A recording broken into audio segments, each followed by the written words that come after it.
That didn't figure in the playoff discussion. This did. Game 272, Bills-Dolphins. Winner gets the AFC East and the 2 seed. First winner-take-all game for the AFC East since the Patriots and the Dolphins, 1997. Bills on a good drive, but on third down and goal from the 5, the Dolphins bring the blitz, and Josh Allen picked by Eli Apple, his 20th turnover of the season, a new career high for him. Next Bills drive, it's 4th and 2. They decide to go for it. Allen's got nowhere to go. At this point, he's just trying to make something happen. It's up for grabs. Deshaun Elliott gets the pick. Miami gets the ball back.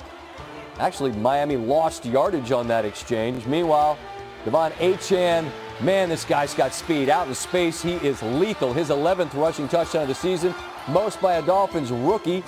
It's 96. It's 7-0. Allen lets it fly. Stephon Diggs comes down with it.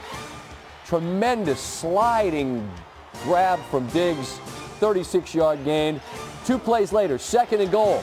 Allen's pass tipped up in the air. Trent Sherfield, former Dolphin. Does he make the catch? Mike McDaniel's like, wait, what? Sherfield, tremendous concentration, and then just lets those toes fall limp, and he's able to drag both toes inbounds at 7-7. 3rd and 1 under the 2-minute warning. Tua, Tyreek Hill, and Hill flipping his celebration as they lead 14-7. Bills get sacked and stripped here. Christian Wilkins, and it's the 3rd trip to the red zone that they come up scoreless. The Bills were turned away on the goal line just before halftime on a great tackle at the goal line, quite literally. So these red zone turnovers are killing the Bills. But instead of scoring from the red zone, Deontay Hardy fields it inside his red zone, backed up with his feet against the goal line. That's a 96-yard punt return for a touchdown, the longest in the history of the Bills, and it ties the game at 14-all.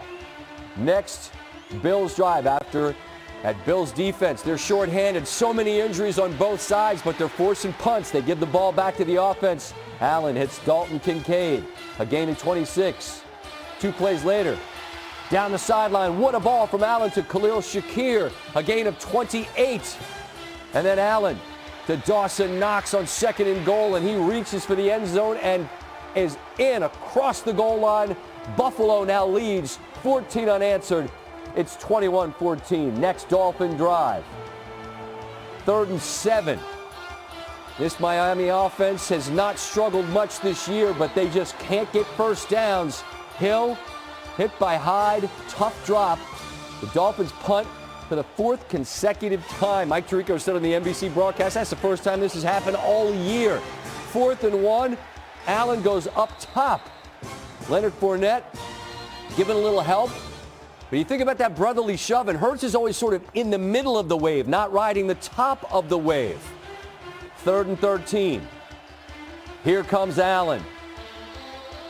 Gets to the outside, runs through tackles, runs through contact. The flag was a defensive hold. Tack 5 more yards onto that rush.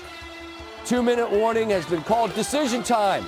4th and 1. Do you go for it? They do. And there's Allen going up high, trying to ride the top of that wave. But that Dolphin defense is able to stiffen.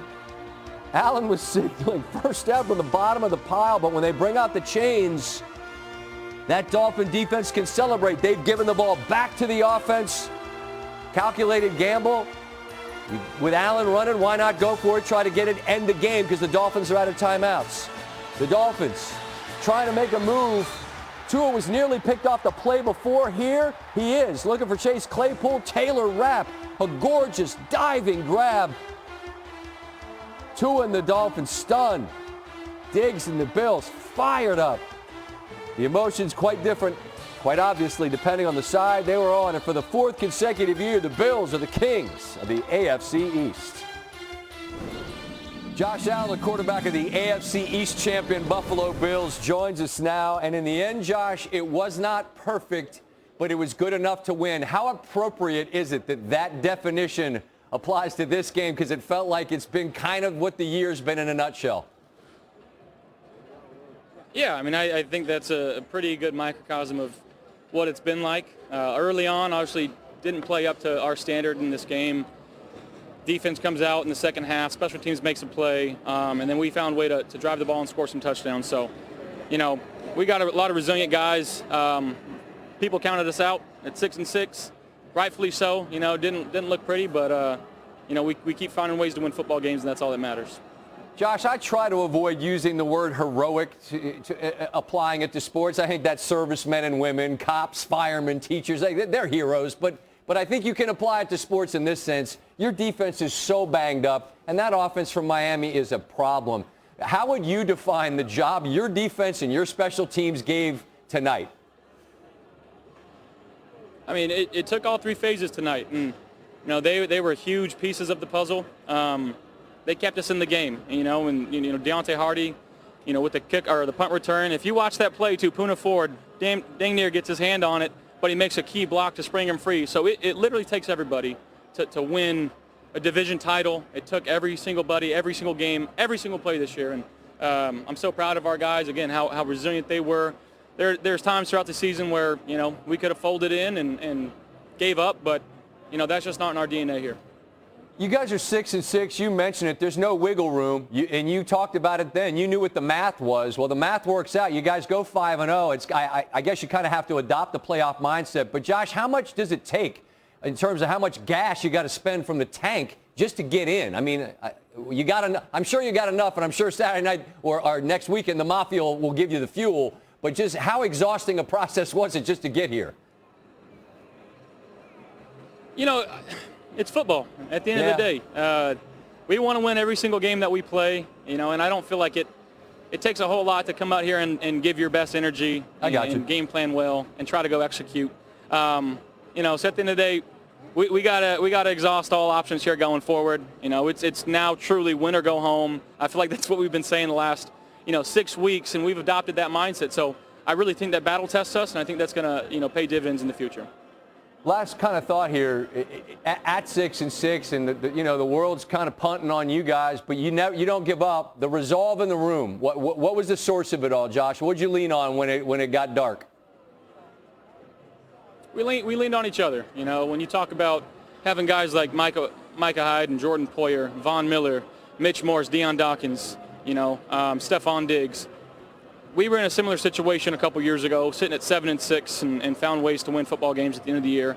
And honestly, that's the name of the game. It's finding a way to play hot at the end. Making the playoffs, number one, gives yourselves a chance to win a Super Bowl. But how well can you play going into the playoffs and to keep that going? So we feel like that second half was pretty close to who we think we are and what we can be. Obviously, that first half, we want to clean some things up, especially myself. But going forward, that's who we're going to try to be. I said it's 6-6. The Bills are good, and I'll die on this hill. Thanks for not letting me die there. We're all still alive, man. You got a home game against Pittsburgh next week. Enjoy that, and if I don't cross paths with you before Augusta, I hope I see you there again in the spring, all right? Sounds good. Go Bills. Thanks, Josh. Thank you, guys. Thank you. With a 6-1 record over their final 7, the Bills are division champs for the 4th consecutive season. That matches the longest streak in team history, alongside runs from 88 through 91 under Marv Levy and 63 through 66 under Lou Saban.